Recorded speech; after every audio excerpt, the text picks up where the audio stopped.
You were listening to ChartingWealth.com for Tuesday, the 16th of August, 2016. We have 10 minutes to bring you the markets. Let's jump right in.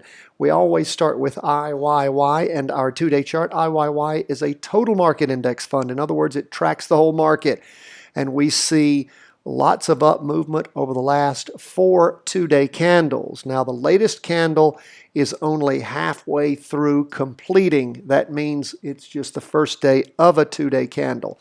The last 3 candles prior to this one, starting on the 8th, that is ending on the 8th rather, of August, we see lots of strong up movement. We've actually seen throughout the course of Monday the MACD moving away from the signal line means more up movement, stronger up movement, and we've also seen the derivative oscillator actually bound up. Looked like it was getting close to crossing over, getting very, very low on the 12th of August. Well, it's bounded back up again on Monday as the markets have strengthened. The total market up 0.40% with a wick on top. So we have a green open box candle, the type of candlesticks that we use, the Heikin Ashi, which means average pace. If you haven't listened to our training at Charting Wealth, you need to do that on Heikin Ashi. It is the only kind of candlesticks we look at. Simple to understand, easier to use than traditional candlesticks, and I think more accurate for helping us find average pace, which is exactly what we want in trend following. So we have up movement throughout the course of the day. If we go back to our 4-hour chart, what do we see? Well, those of you who follow us and follow the rules that we set, we always look for a pullback after the big chart starts going in one direction. We saw the pullback occur back on the afternoon of the 10th of August, and then the market crossed back over going up on the afternoon of the 11th of August, a good jumping in point. Some folks may have jumped in actually earlier on the morning of the 11th because of the up candle. There's 2 ways to actually get in. The safest is to wait for our 4-hour chart to pull back and then rotate back over going up. That is a good way to get in.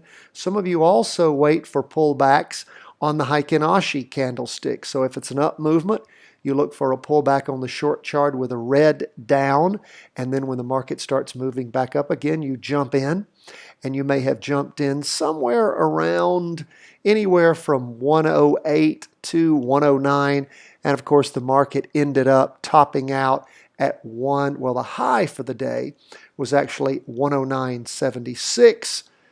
The last was 109.68. So again, we've got some up movement, still well above the 2-day trend line. So we will continue to follow these charts. Hopefully some of you have looked into it and are in your virtual trades. Again, we talk about virtual trading. We're not a stock calling service. We do not give advice. We are an education firm. We want you to learn how to read the charts and make your own decisions. The S&P 500 doesn't look as good as the total market. It was up not 0.40%, but 0.29%. We do have 4 up candles, as we saw with the total market. We do see the derivative oscillator gaining some speed. Really don't see a greater divergence with the new candle, but we do continue to see the MACD and the signal line moving up. Now, if we look at the 4-hour chart, what do we see? Well, the 4-hour chart actually crossed over back on the morning of the 11th after a short pullback the afternoon prior, and we saw the market ranging from a low of 217.81 to a high of 218.83. And of course, the market closed out this afternoon somewhere in the neighborhood of 219.25. So we've seen some decent up movement after we saw the pullback and the entry point on the morning of the 11th. So again, continuing to see that up movement. Now, let's go to the last of our indexes. This is the QQQ, which is the NASDAQ 100. SPY, of course, is the S&P 500. The NASDAQ 100 are our tech stocks. And tech has been booming. We saw tech crossover going up on the 2-day chart back on the 11th of July. And but for a little bit of a pullback on the 4th of July, the 4th of August, we have not seen anything but up movement on our 2-day chart. Still above the 2-day trend line. We still have a separation between the MACD and the signal line. Derivative oscillators continuing to lose some energy, but we continue to see up movement in price. The Qs was up for the day 0.43%. What do we see going on our 4-hour chart? Well, we saw the 4-hour chart since the 11th of July when we had that initial up movement. We saw a big pullback, not a big pullback, a pullback back on the 19th, crossed back over going up on the afternoon of the 20th. If you had gotten in at that first signal, you would have gotten in somewhere between a low of 112.62 or a high of 113.65. And where did the market close at the end of the day? The last was 117.80. Now that's a pretty nice gain in just over a month, isn't it? And again, if you can read the charts and follow the rules, this can work for you. How do you learn how to really do this? You join us 10 minutes a day, every day.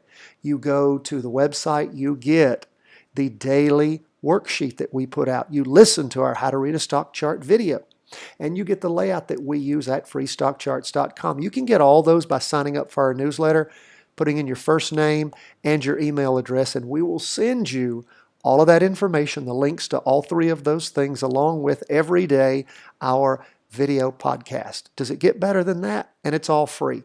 If you can learn to do this, my friends, you potentially have your own printing press.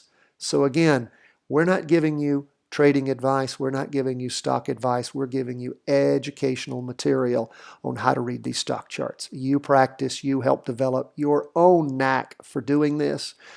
You follow our rules. You can make up your own rules. Hey, we just want you to be able to figure out a way to read these stock charts that works, keeping it as simple as possible. That's what it's all about. Last chart to look at before we run out of time. Let me check out what kind of time. 2 minutes, 30 seconds. I'm doing well. Okay, lastly, gold up 0.35%. 2-day chart is still in a down trend. We've drawn, oh, I'm sorry, wrong. I need to go to the 2-day chart, not the 4-hour. 2-day chart is also still in a down trend. We have drawn our 2-day trend line. And again, if we can get movement on this gold chart, our 4-hour chart is the total chart for us. Continuing to move down. Again, had a little bit of up movement.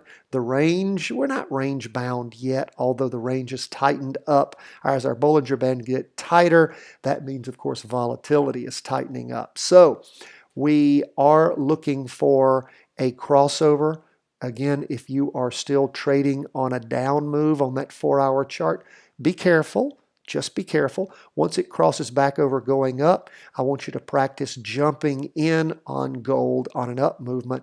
And let's see if this 4-hour chart keeps working for us. Remember, it stopped working at the end of the year in 2015 and started up again later in the year. When we've got enough movement, this chart is a great chart for trading. Every place you see a crossover has been an easy entry point for several months now, thanks to the 4-hour chart starting to work again. So again, let's continue to monitor it, see if it's going to continue to work for us. That is where we are at the end of the day on Monday as we go into Tuesday, the 16th of August. We so appreciate you being with us. We'd love to hear from you. You want to help us out, go to iTunes, subscribe to our podcast there, give us a 5-star rating. Lastly, YouTube, if you subscribe to our channel, once we hit 1,000 subscribers, I know thousands listen a week, we'll be able to send you proprietary broadcasts. That'll be your reward. Thank you so much for helping us out. God bless you. Let us hear from you at chartingwealth.com.